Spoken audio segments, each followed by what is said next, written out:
Hello po mga kabayan, mga kalingap, kabisnes kapapi, magandang buhay po, Analisa Reality Vlog. Good morning ho dyan sa Pilipinas. So ito po, bagong lahat, thank you and welcome to my new subscribers, mga silent viewers, commenters, nagla-like, nag-share, mga hindi po nag-skip ng ads, maraming salamat po sa inyo.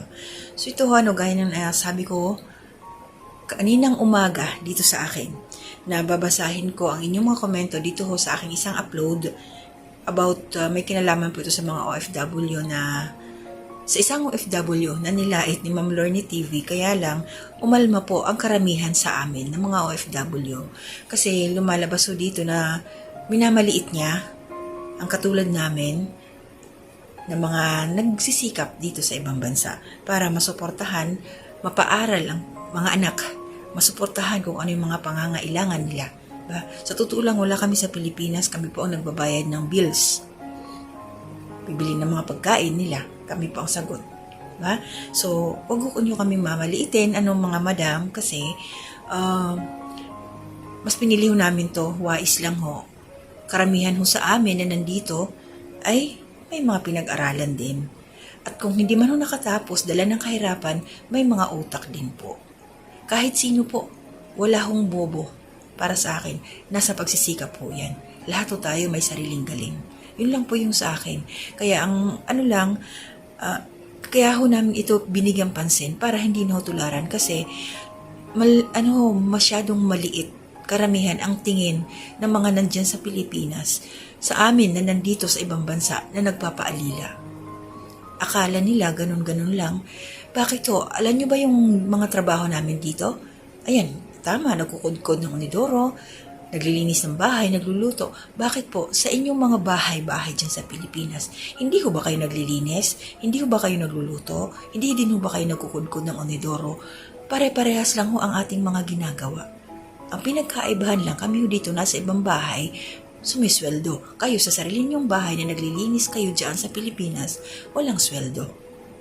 Kaya nga ako na masukan dito, para may sweldo, para masuportahan ang pamilya dahil sa kahirapan. Dahil mahirap pong umasa. Umasa, humingi, mangutang, paulit-ulit. Ang hirap po ng ganun. Hindi naman ako kami magugutom sa totoo lang dahil pag umakyat lang kami sa bukid, doon sa bukid ng nanay namin, na share niya sa lolo namin, lola na ibinigay sa kanya, pwede ho kami magtanim ng mga gulay doon, magkupras doon, mga ganon. Mabubuhay ho kami. Ang problema, ang edukasyon, yun po yung priority. Alam naman ho natin, mga kababayan, importante sa ating mga Pilipino ang may pinag-aralan. Kasi kahit saan tayo ibato, mayroon tayong panangga, utak. Kasi laging lamang ang may alam.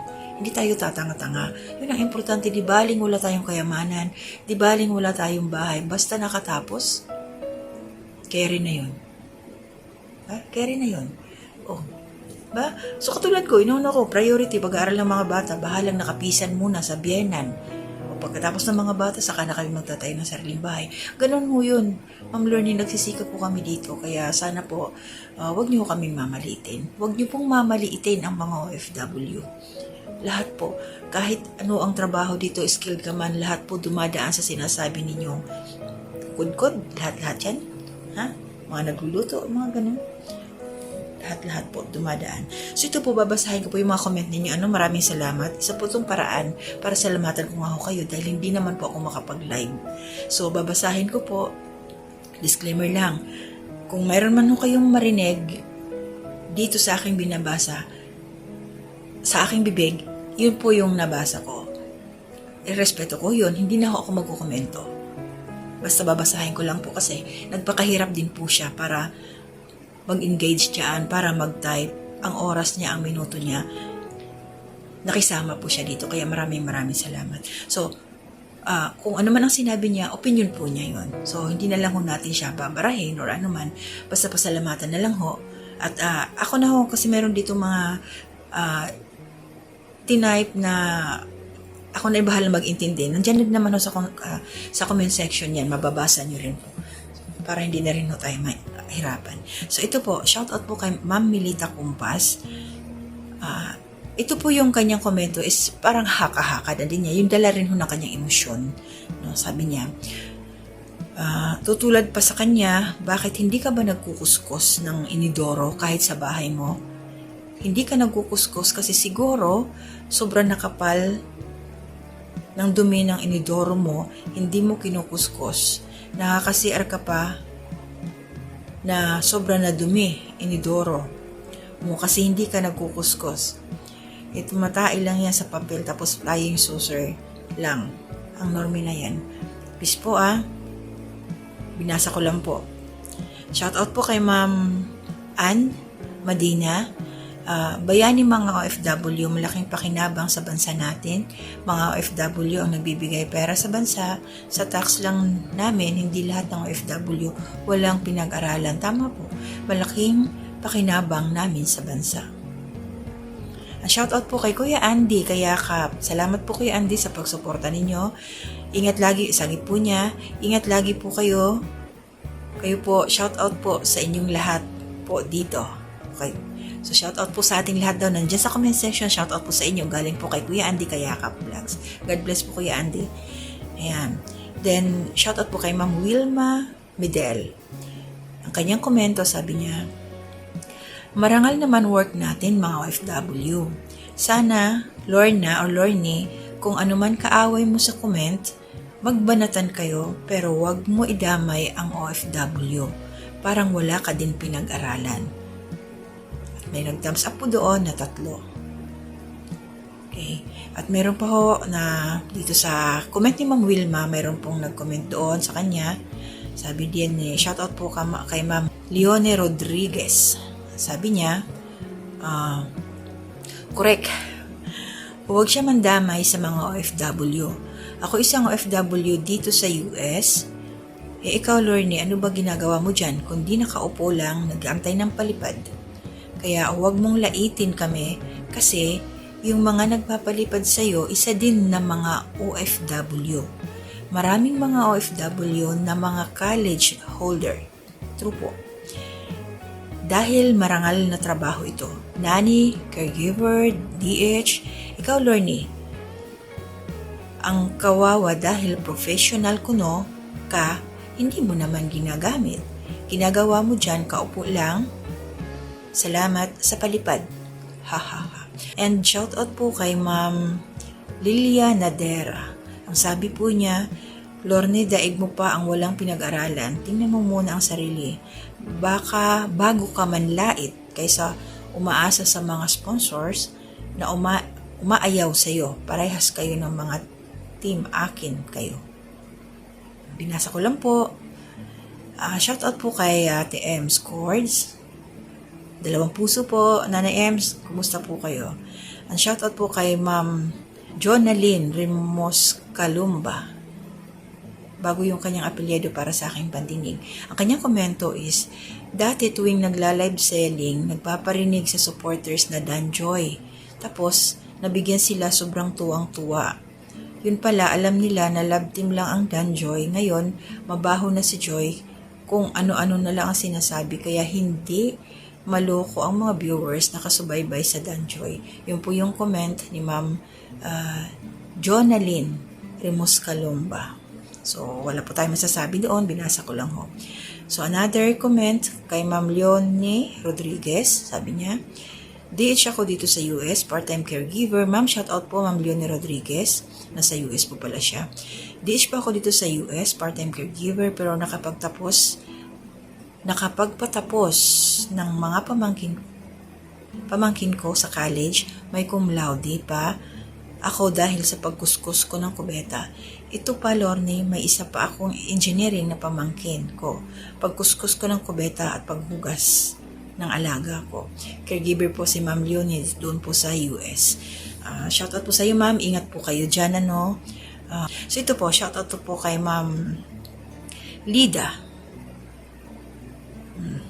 Si Ma'am Lida po, ang kanyang komento ay sabi, si Lorne, kung alam mo FW hindi siya makakain, binabasa ko lang po ng masarap kasi ang chimay na sinasabi ni Lorne, yun ang nagbibigay ng pamukbang nila. Yun po yung sabi. Binasa ko lang po, peace tayo dyan. Ang tawag dito, ina-acknowledge ko lang po yung mga nag-comment dito sa aking upload. So sabi ni Ma'am Ann Madina, mga sponsor lang ni Joy noon, may love team, ang daming naibigay sponsor. Ngayon, wala na, kaya si Joy sinisiraan na nila. Kung naman, ibig sabihin, kung meron lang, okay. Pag wala, hindi na okay. Sakit naman nun. Ma'am Dominga Fernandez, sabi niya, OFW ako din noon. Alang masama sa trabaho namin, sa golf siya. Bastos talaga yan si Lorne. Padonya lang naman, asawa laging nagluluto. Dal-dal lang yan. Binasa ko lang po, pistayo doon. Ma'am Susan Dairo, hello po. Shout out po sa inyo. Ingat po kayo riyan. And Ma'am Estrella Toquero, shout out po. Good morning. Saludo ako sa OFW. Kapatid ko nga OFW din. Awa ng Diyos nakapagtapos sa pag-aaral ng mga anak. Med, engineering, doctorate na siya. Asan ka pa? Diba? Kasi nagsisikap mga OFW. Pumaparaan tayo Tama. Sabi ni Ma'am Wilma Midel, tama. Karamihan nakapag-aral ang mga OFW. Kaya lang, nag-OFW kasi mahirap maghanap ng trabaho sa Pinas. Totoo po, ang hirap. Ang daming qualifications, ang daming hanapin. Yung tipong bagong graduate ka pa lang, hahanapan ka na ng experience. Saan ka nun? Diba? Ang grabe sa atin. Shout out po kay Ma'am Abilin. Ayan. Sabi niya, Lorne TV, isa akong nanood sa'yo nung nasa Rochelle community ka. Pero ito masasabi ko, huwag mo kami laitin OFW kasi kahit ikaw nagkuskus ng inidoro mo, hindi lang kami pero proud kami sa trabaho namin. Unlike you, umaasa sa palipad at bigay ng mga sponsors. So yun po yung mga nagkomento. Maraming salamat po sa inyo. At sa mga nag-views po, silent viewers, nasa 1,000 plus po kayo. Thank you so much po sa suporta ninyo. At yung mga nag-thumbs up po is 68. So yun, ano lang to, kaya ko to nga, yun nga, sinabi ko na, wag po tayo mga hamak ng ating kapwa. Kasi hindi ko, mga trabaho, lahat po yan pinaghihirapan. So, laban tayo mga OFW, household workers, alam natin kung hanggang saan natin kaya at mayroon tayong pamilyang sinusuportahan, laban lang para sa pamilya. So, ang lahat ng ito naman ang balik doon sa ating mga anak. Sana magsikap lang din sila, dahil tayo dito nagsasakripisyo din ating pamilya. Alam ko naman na hindi lahat goods ang nangyayari sa atin. May mga problema din.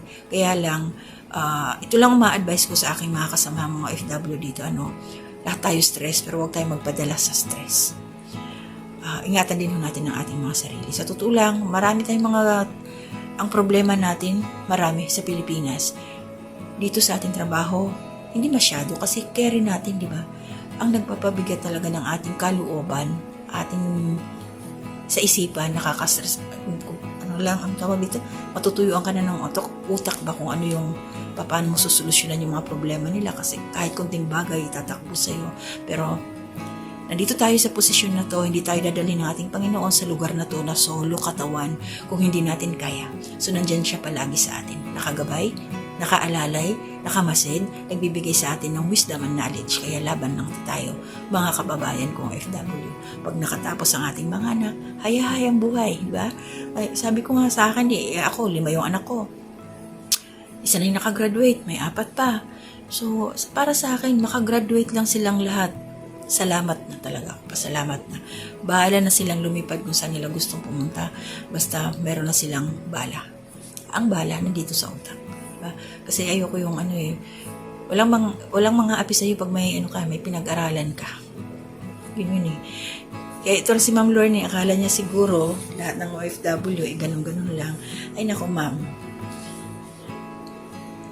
hindi ko lang dala yung credentials ko. So yun po, maraming salamat sa inyo. Shoutout po talaga sa lahat laging nandyan na nakasuporta. Good morning po. Shoutout kila Kuya Bal Santos Matubang, Ate Edna Vlogs, Kalinga Prab, Jack Tapia Matubang, mga Kalinga Pre-Actors, Karepa Reactors na kasamahan ko, Ka-Business Official, shoutout po. Ando na sila, Bumibira, and Mrs. KB Official, Papa Dins TV, Ka-Business Family, mga Kagwangs, and mga Ka-Business Reactors na kasamahan ko. Shoutout po sa inyo. At good morning po kila Nanay Solidad, Ate Ems, ayan, nandiyan siya kanina sa comment section. And ayan, Ate Ninette, Ate Marilyn, ni Corsa Emiliano Ralph, aking pinsan, Rose Tradition, Ma'am Aisa May Dumasapal, sa inyong lahat. Sa inyong lahat. Hindi ko na ma-mention po yung iba. Okay, yan sa aking pamilya. Ingat po kayo palagi mga anak ko. So hanggang dito na muna. See you again. Gagawa pa ho ako ng isa ko pang reaction para bukas. I-record ko lang po. Ito upload ko muna. Tapos salamat po sa suporta ninyo sa akin. To God be the glory.